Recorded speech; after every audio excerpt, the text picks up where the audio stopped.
Dear teacher, my name is Nianchen Xu, and my project is about mammographic mass.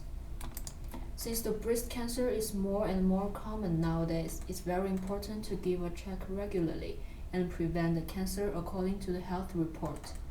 Different aspects of the mammography can provide information or prediction of the condition of people's breast. So it's meaningful to do the analysis on the mammographic, which can tell us information which cannot be seen from the report. There are only two categories of the severity, benign and malignant. My goal is to use several attributes to get some conclusions about the possibility of each category.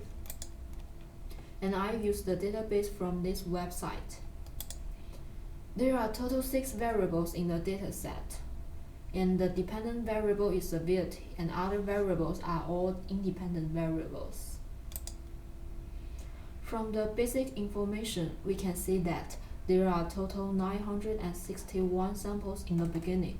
However, there are 162 missing values. Since this is not a large size, I just removed the whole row of a certain missing value. After doing this, I got a description of new data like this. There are 830 samples left.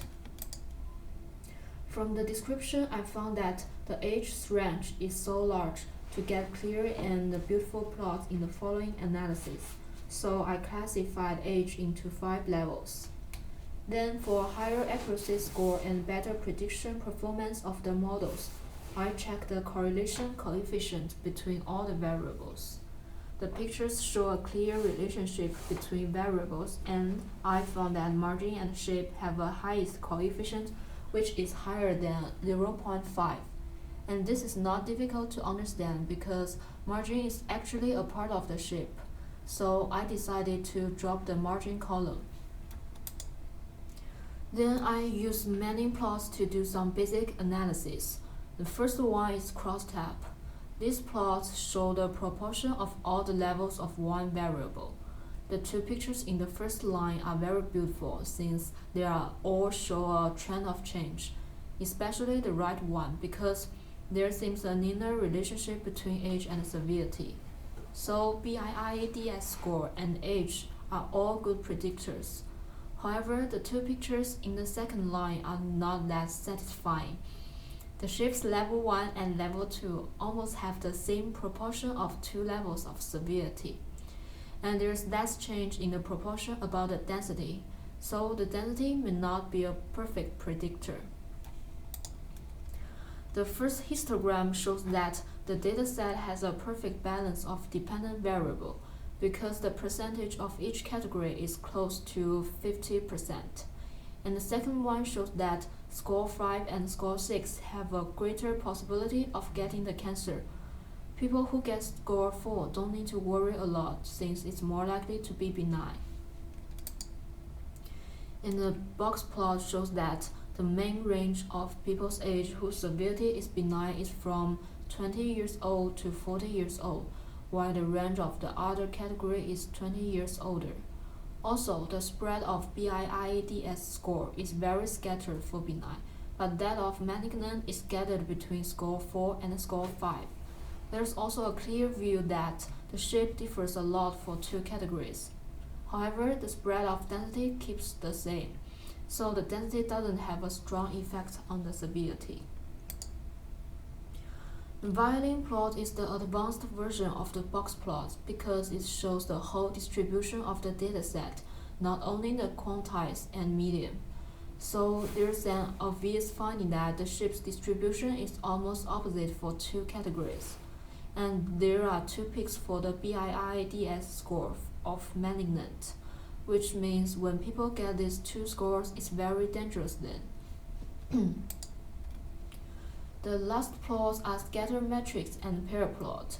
From the plots, it's not hard to tell that each category of severity is scattered in an area. Even the values of all the independent variables are not continuous. We still can find that the patterns are regular, not a mess. Then I use some models. The first one is logistic regression. First, in the column precision, the value for 0 and 1 are 0.8 and 0.73, which means for all instances classified positive in each category, 80% and 73% are correct. Second, in the column recall, the value for 0 and 1 are 0.77 and 0.76, which means for all instances that were actually positive in each category, 77% and 76% was classified correctly. Then in the column F1 score, the value for 0 and 1 are 0.78 and 0.75. The definition of the F1 score is that the F1 score is a weighted harmonic mean of precision and recall. Shows that it's also a kind of accuracy, but it also puts false positives and false negatives into calculation. Since the matrix shows that false positives and false negatives have similar value, the accuracy may work better. Finally, support is the number of actual occurrences of the class in the specified dataset. The support values of two categories are 91 and 75, which almost achieve a balance. So there is a strong structure in the reported scores of the classifier. The accuracy is about 0.765, which means the logistic regression is probably 76.5% accurate. To check if the dataset is overfitting or not, I used K-fold cross-validation score, and it shows no overfitting in the model. Next one is naive Bayes. The explanation is similar as logistic regressions, and the values are all very close. They are all about 0.75. There is also no overfitting here. We can see the decision tree has a better performance than first two models because its accuracy comes to 0.83, and all the values in the table are bigger than 0.8, and no overfitting again. There are more details about the logistic regression. The intercept is a negative value. However, it's meaningless here because the independent variables can't be zero at the same time. Only the coefficient of density is negative, so when holding other variables constant, the increase of density will cause decrease of severity, while others will cause increase of severity. In the picture of array, the first column shows the possibility of sample belonging to 0, and the second column shows the possibility of sample belonging to 1. The last one is the grid searching. So from the result, I knew that the best choice is the C equals to 75 and gamma equals to 0.01. And the accuracy of this model is about 0.85, which is very high. So finally, it comes to the summary. From all the models I used, the decision tree and the grid searching have a best performance since their accuracy are all above 80%.